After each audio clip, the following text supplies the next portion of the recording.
ओम साई राम। सभी साईं भक्तों को मेरा प्रणाम। आप लोग कैसे हैं? उम्मीद है सभी अच्छे से होंगे। बाबा की अनुभूति की श्रृंखला में आज और एक अद्भुत और रोमांचकर एक्सपीरियंस जो कि मेरी खुद की है। हमारा पूरा फैमिली बाबा का बहुत ही बड़ा भक्त है।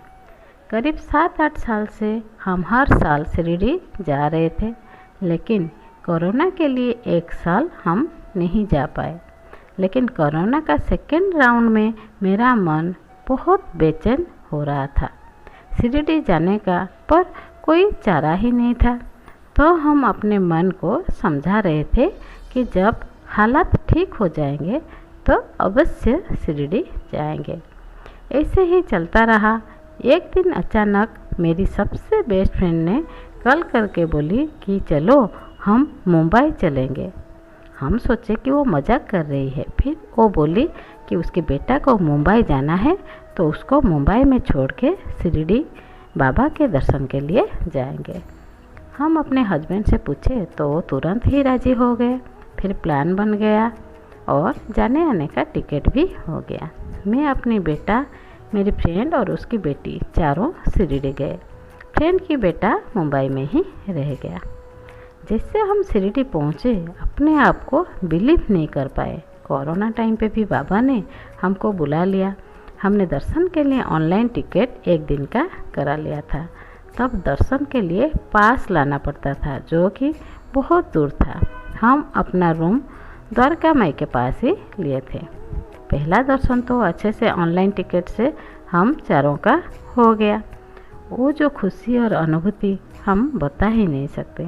हम लोग 3 दिन तक शिरडी में रुके। अकेले दोनों सहेली शिरडी में घूम रहे थे, तो आप लोग इमेजिन नहीं कर पाएंगे कि कितनी खुशी थी। दूसरे दिन सुबह सुबह मेरी फ्रेंड बोली कि हम कक्कड़ आरती देखने जाएंगे। पास तो नहीं मिलेगा, लेकिन स्क्रीन पर देखेंगे। तो दोनों बच्चे रूम में सो रहे थे, हम दोनों चले गए। आरती स्क्रीन पर देखे और ऐसे ही मंदिर के पास घूम रहे थे।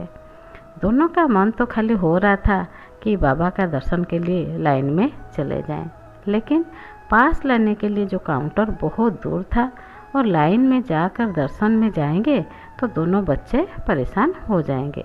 इसीलिए सोचे कि बाद में बच्चों को लाकर दर्शन करेंगे। तो हम लोग वही घूम रहे थे। वहाँ पर मंदिर के पास ही एक लाइन से लोग दर्शन के लिए जा रहे थे। तो हम दोनों वहाँ पर खड़े थे। सिक्योरिटी से पूछे कि ये कैसी लाइन है? तो सिक्योरिटी बोले कि यह सीनियर सिटीजन और हैंडीकैप्ड और पेशेंट लोगों के लिए है। उनको पास लाने के लिए इतना दूर नहीं जाना पड़ेगा। वो ऐसे ही लाइन में जाएंगे तो आगे जाकर उनको पास मिलता है। उनका लाइन शॉर्टकट है, आसानी से बाबा का दर्शन हो जाती है। एक आदमी के साथ और एक आदमी उनके साथ जा सकता है। तो हम दोनों खड़े होकर जो लोग दर्शन के लिए जा रहे थे उनको देख रहे थे। मैं इधर उधर देख रही थी और सोच रही थी कि बच्चे उठ गए होंगे, अब हमको जाना होगा और जल्द ही उनको रेडी करके दर्शन के लिए आना होगा। यही सोच ही रही थी कि मेरी फ्रेंड अचानक बोली कि जल्दी चलो लाइन में। मैं बोली क्या बोल रही हो? वो बोली कि तुम कुछ मत बोलो, जल्दी लाइन में चलो। मुझे कुछ समझ में नहीं आया, हम कैसे लाइन में जा सकते हैं। हम डर डर के लाइन में चलते गए। हमारे आगे एक अंकल थे जो मेरी फ्रेंड से कुछ बात किए और हम दोनों को लाइन में आगे जाने के लिए अपनी जगह छोड़ दिए। मुझे कुछ समझ में नहीं आ रहा था। मैं अपनी फ्रेंड से पूछी तो वो बोली तुम बस चुपचाप चलो। लाइन में थोड़ी दूर जाने के बाद एक सिक्योरिटी ने हमसे पूछे कि आप किसके साथ आए हैं? तो वो अंकल फिर से आकर बोले कि उनको जाने दीजिए। फिर भी हमें कुछ समझ में नहीं आ रहा था। फिर जब पास लेने की टाइम आई, वहाँ पर एक लेडी पास दे रहे थे। तब मेरी फ्रेंड उनको बोली कि मेरी फ्रेंड प्रेग्नेंट है, और वो लेडी हम दोनों को अच्छे से देखी और 2 पास दे दी। मुझे चक्कर सा आने लगा। मैं बोली कि ये गलत बात है। बाबा के दर्शन के लिए हमें झूठ का सहारा नहीं लेना चाहिए। चलो वापस चलते हैं। मेरी फ्रेंड बोली कि हमने कोई झूठ नहीं बोला है। मैं प्रेग्नेंट नहीं थी, पर मेरा CS डिलीवरी के कारण पेट थोड़ा बाहर दिख रहा था, जिसको देख के वो अंकल को लगा कि मैं प्रेग्नेंट हूँ। वो अंकल अपनी साइड से मेरी फ्रेंड को पूछ के किया कि आपका सिस्टर प्रेग्नेंट है।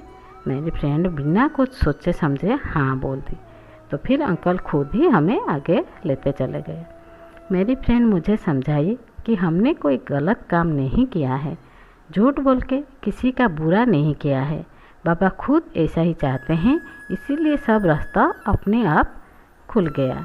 3-4 जगह सिक्योरिटी होने के बाद भी सब हमें आराम से जाने दिए। हम क्या बताएं, खुश होंगे कि क्या करेंगे सोच में नहीं पा रहे थे। बहुत ही आराम से अद्भुत दर्शन सुबह सुबह कर पाए, खुश बहुत हुए और बाबा से माफ़ी भी मांगे। ऐसे लोग रहते हैं कि बाबा अपने ही लीला रचाकर मुस्कुरा रहे थे। सच मानो दोस्तों, बाबा की क्या बात करें, बाबा ने हमसे झूठ बुलवाया। ये अनुभूति तो जब भी सोचती हूँ खुद बहुत हंसती हूँ और बाबा की फ़ोटो को देखकर बहुत ही हंसी आता है।